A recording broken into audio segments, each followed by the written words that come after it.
I supported Tulsi Gabbard in her campaign in 2020. And the reason why was because she was the only person, and certainly the only person elected, who was telling the truth about Syria. The Syrian war was just like Iraq, was just like Libya, was just a garbage war that was manufactured to funnel money to the military-industrial complex and for fossil fuel companies. That's what this was about. Right. And so she was willing to tell the truth about it. And she was elected and she was in the military. People forget, why did they all turn on Tulsi Gabbard? I'll tell you why everybody turned on Tulsi Gabbard when she was the darling, when she endorsed. She stepped down as the vice chair of the Democratic National Committee because she didn't like how they were treating Bernie Sanders, and she wanted to endorse Bernie Sanders, and she was right. And she was a hero to everybody for doing that.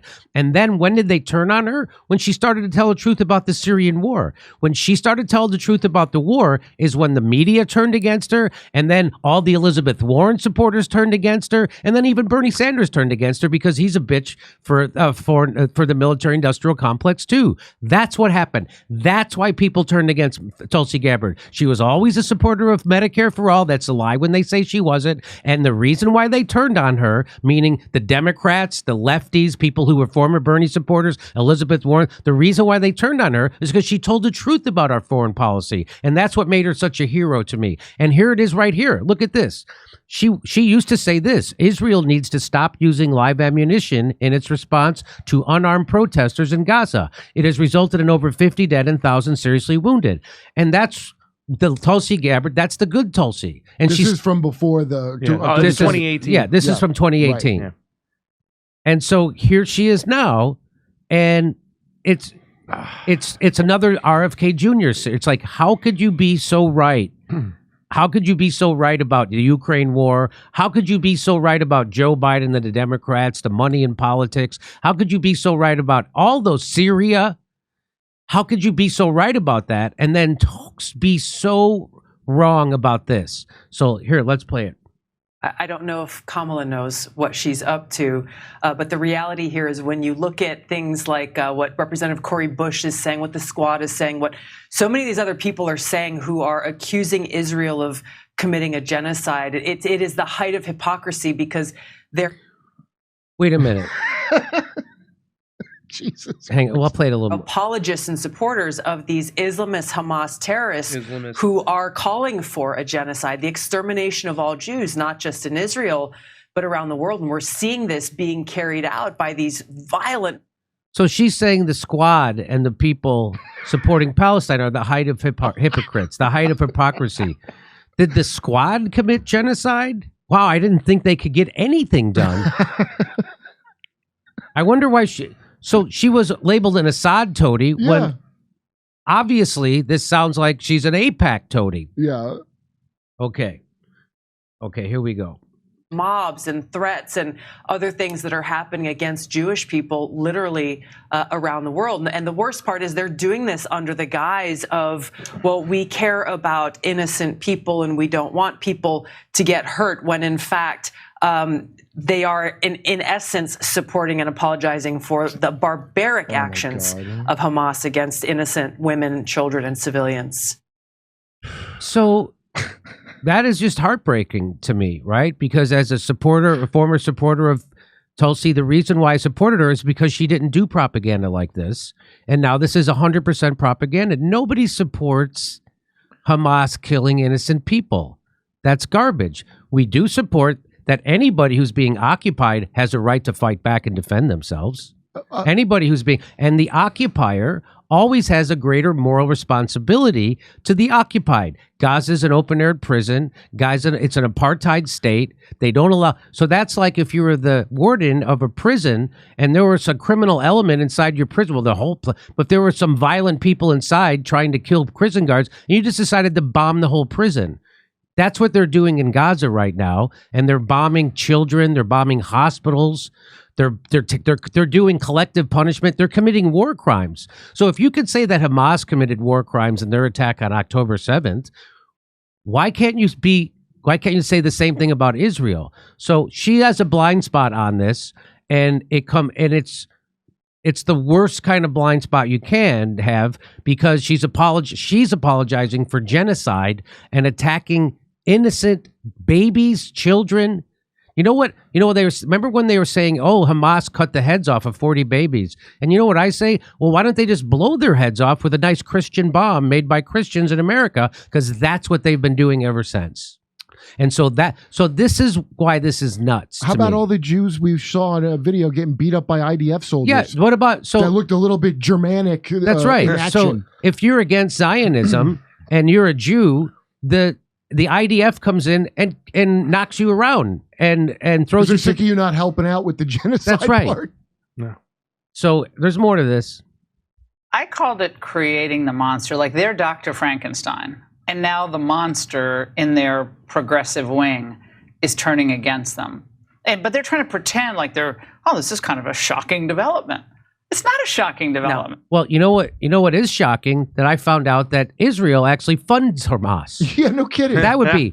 So you're upset at someone else. You're not upset at Benjamin Netanyahu. The Frankenstein that was created by Israel, Benjamin Netanyahu, who said, if you're for Israel, you'll be for funding Hamas. And why are they funding Hamas? They're funding Hamas because they don't want the Palestinian Liberation Organization to be the governing body in Gaza. They want to have a terrorist organization or someone they can label as a terrorist organization to give them the pretext to go in and mow the people down in genocide, do collective punishment, commit war crimes, and then steal their land. That's what's going on right now. And the fact that she can't stand up for this is heartbreaking to me. And by the way, Laura Ingram's got some nerve calling people Frankenstein with that long square head. Jesus. This has always been there, but it's also deeply anti-American, is it not? It is, and it is against the very foundational principles and values of. So now she sounds like George Bush and Dick Cheney around the Iraq War. Anybody who opposes genocide now in Gaza, anybody who opposes the United States of Israel is now anti-American. That's what they said about you. Values. That's what they said about you. They called you a Russian puppet, a Putin apologist, an Assad toady. They called you anti-American because you had the guts and the integrity to stand up and tell the truth about Syria. And now you're doing it to the exact. You're just like them. You became the thing you hate.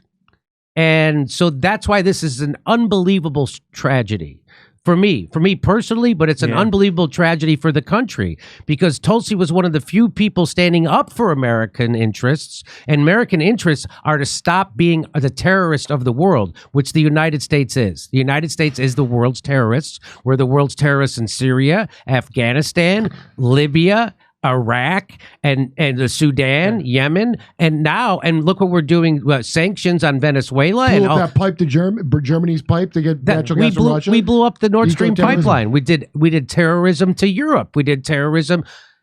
We're the terrorists. Nobody else is worse than us. But if you stand up against that kind of terrorism in the Middle East right now, she'll call you anti-American. And that is pretty despicable. And if she wants to come on the show and defend that, it's indefensible. It's easy to sit there with an idiot like Laura Ingraham and repeat propaganda, but there's no defending this position. Yeah, she's hit every line of the advertisement you're supposed to hit. That's right. Barbaric. Laura Ingram's her handler is how I look at it now. And she knows damn well that it's the United States that funded ISIS, that funded the Mujahideen, that funded all these radical groups that she's talking about over here, these Islamist groups. She knows damn well that all these groups have been funded by the United States. What about our foundational value of free speech that they all turned against, by the way? They're all against it. All of them. Oh, no, this is goes against our foundational values. I'll let you talk. We are as a country. These Democrats, they have called people like me an Islamophobe for many years just for speaking the truth. What? We called you a toady to Assad. No, they called you an Assad toady. They called you a Putin puppet. And what are you jumping on, though? We're going to have our old-timey wars back against Islam? Is that what this is? Yes. Like how Disney's bringing back Robert Downey Jr. to be Iron Man? Yeah. We're going to bring back Islam terror? That Islam are the terrorists. Oh, we're rebooting. Why is the world Disney? Even though she knows that we funded the ISIS, we invented the Mujahideen, which became Al-Qaeda. We invented all that stuff. And we fund it. And Israel funds Hamas. Mm-hmm.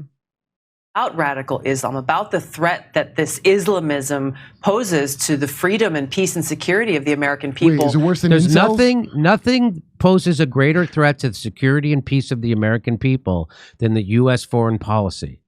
That's what causes terrorism. We fund it. We create them. We create a thing called blowback. You know where that term comes from? That term comes from the CIA for the things that they do. When they go in and decapitate a country and create a civil war and wreck it and kill millions of people, displace millions more, then that creates more terrorists. Do you really think that if they wiped out every last member of Hamas, that's not in the process of doing that? They're creating many, many, many more terrorists.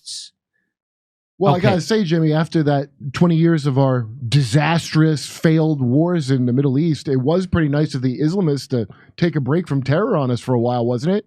And just let the incels and the Trumpers pick up the terrorism. Right? Yeah. So now, All the fake groups the FBI had to make for terrorism. that's right. Mm-hmm. Good and point. people around the world. Well, do you believe, as do some of these Republicans in the Senate, that we should be bringing in more Afghan refugees? We brought in, 80, 90,000. We didn't vet any of them. I'm sure some of them are great people and helped us in Afghanistan. But do we have 80,000 interpreters or drivers? I mean, I don't think so.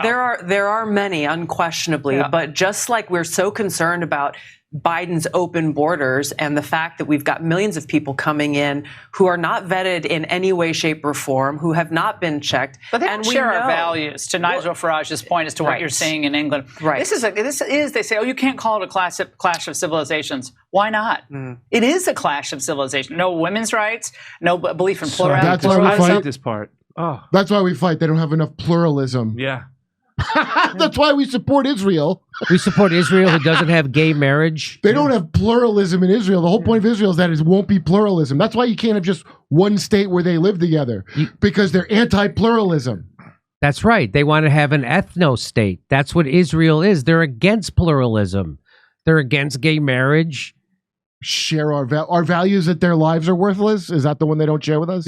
Going against American foundational principles. Is that what they said? Yeah, right. So you mean one of the greatest American foundational principles is pretending that a genocide isn't genocide. Yeah, Apparently. manifest destiny. Yeah. One of our foundational. The dignity of the individual, free expression. None of that. No. That's not on the table. dignity of the And that is individual. the hypocrisy of seeing these, the LGBTQIA activists out there Jesus holding Christ. and waving the trans flag combined with the Palestinian stupid. flags. Like they don't. That's a new level They of don't know stupid. and understand Oh, yeah, what it this was. Islamist ideology is. This radical Islam ideology, where they actually want to kill people. They want to kill those people. But Wait. So all Palestinians are radical Islamists. They want to kill everybody. So that's what that is. Did you, as you said, the respect for the individual?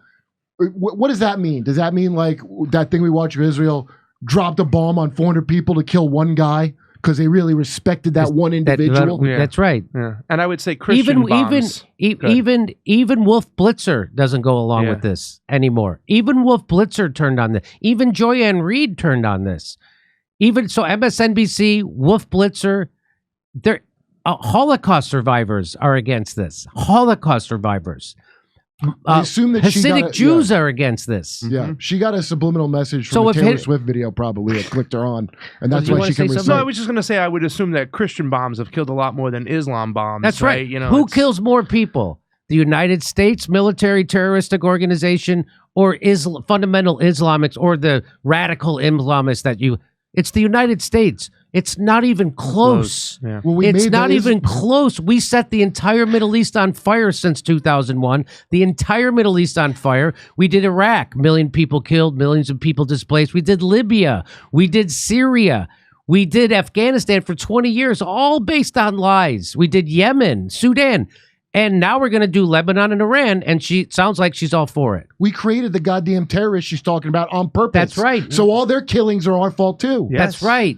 1,000%. Stochastic terrorism, I believe AOC calls it. They have to tie Ukraine to Israel because they know Ukraine won't stand on its No, own. it's not That funding and again, over. they're trying to cheat the American people through their representatives by saying, okay, you support and you want to stand with Israel. Well, guess what? We're going to sneak in all of this other money that we're going to take out of your pocket and your bank account to go and support something that increasingly Americans are understanding. It's not this working. proxy war against Russia is pushing us closer to nuclear war, and it's not in our best national security interest. So then she comes out and says something fantastic like that. She's correct like that. And it's great that she's saying that on national news, that this proxy war against Russia is not making us safer. Do you think that Iraq made us safer? Do you think Libya made us safer? Do you think Syria, 20 years in Afghanistan? Do you think supporting genocide in Gaza right now is making us safer?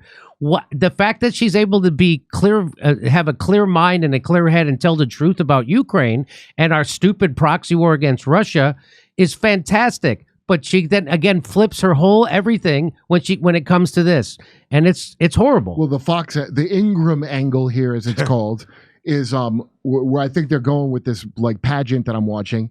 Is that memo about Israel's going to just kill them and tell these other countries, hey, if you care so much about them, why don't you take them? We want to make sure that America doesn't take these angry Palestinian refugees, just Canada and Europe. That's the angle here of this. Like, there's no. The things they're saying mean nothing, you got to just kind of read between it. And here's so that's heartbreaking. So that's somebody who got my support because she was anti-war and told the truth about things like the proxy war in Ukraine, told the truth about the Syrian war. And that's why people turned on her, because she was telling the truth.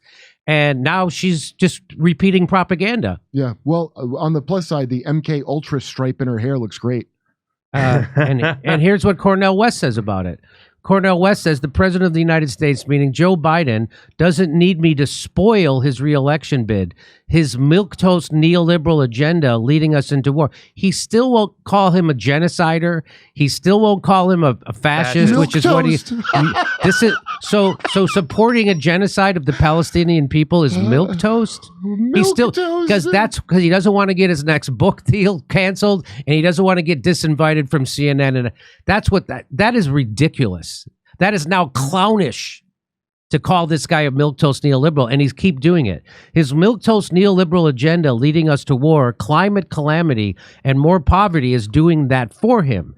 It's time to break the derelict duopoly into tiny little pieces and engender a new U.S. policy rooted in truth, justice, and love. Well, you can't tell the truth about Joe Biden's fascism, so that kind of undermines your call for truth. So, we know what Joe Biden needs, Cornell, is for you to be the pretend candidate who is against genocide to guide voters back into the duopoly. Yeah, or if Biden drops out, whoever they pick to replace Biden. Whoever they pick, yeah.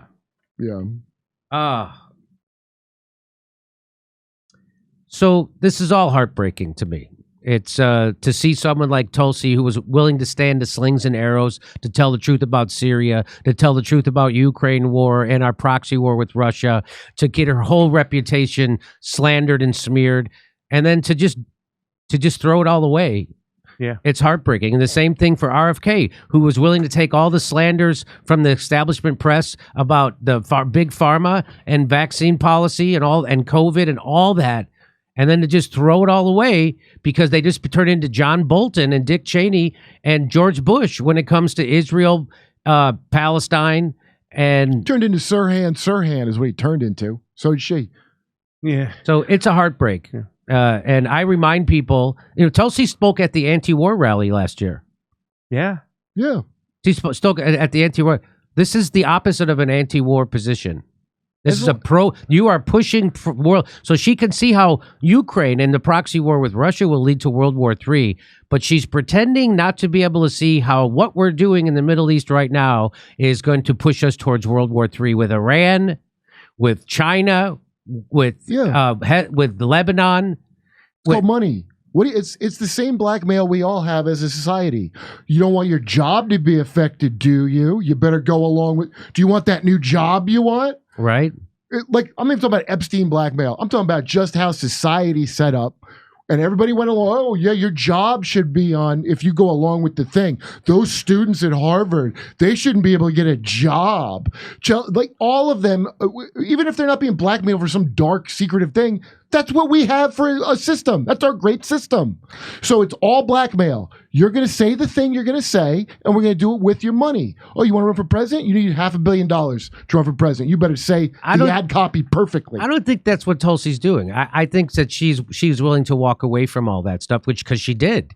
Well, then all I can think feel of like is some she's kind pandering to the populist right is where she wants to go. She's going to eventually run again. Well, she didn't pander to them in Ukraine. She's not pandering to them in Syria. Well, Ukraine was Biden's war, right? So I think that's why they can do that. You can push against it because it's Biden's war, the same way that it was Bush's war. All in these Iraq people that were getting called terrorists, like, how come we're not back fighting the Muslims again?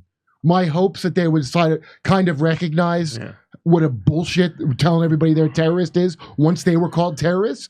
I think, and by the way, I think a lot of people have picked up on it. Just because these politicians they live in rarefied air where they don't get the message for quite some time. Even when they do get it, they don't get it. Yeah. It's amazing.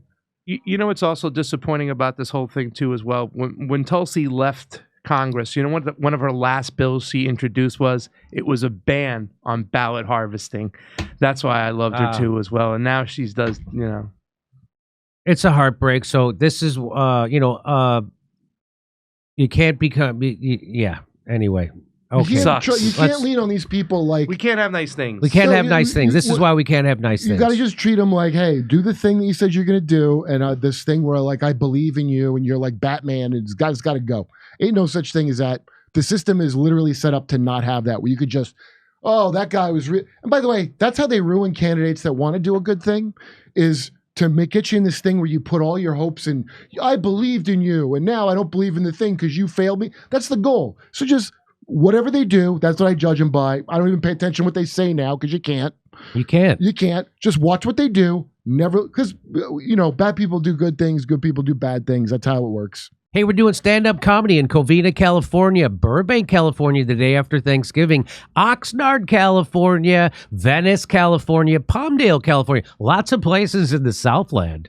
Omaha, Nebraska. We're going to be in Omaha. We're going to be in Des Moines, Milwaukee, Lansing, Bend, Oregon, Portland, Oregon, and Seattle, Washington. Plus, we're going to be in Boston, the Wilbur Theater in Boston. See you there.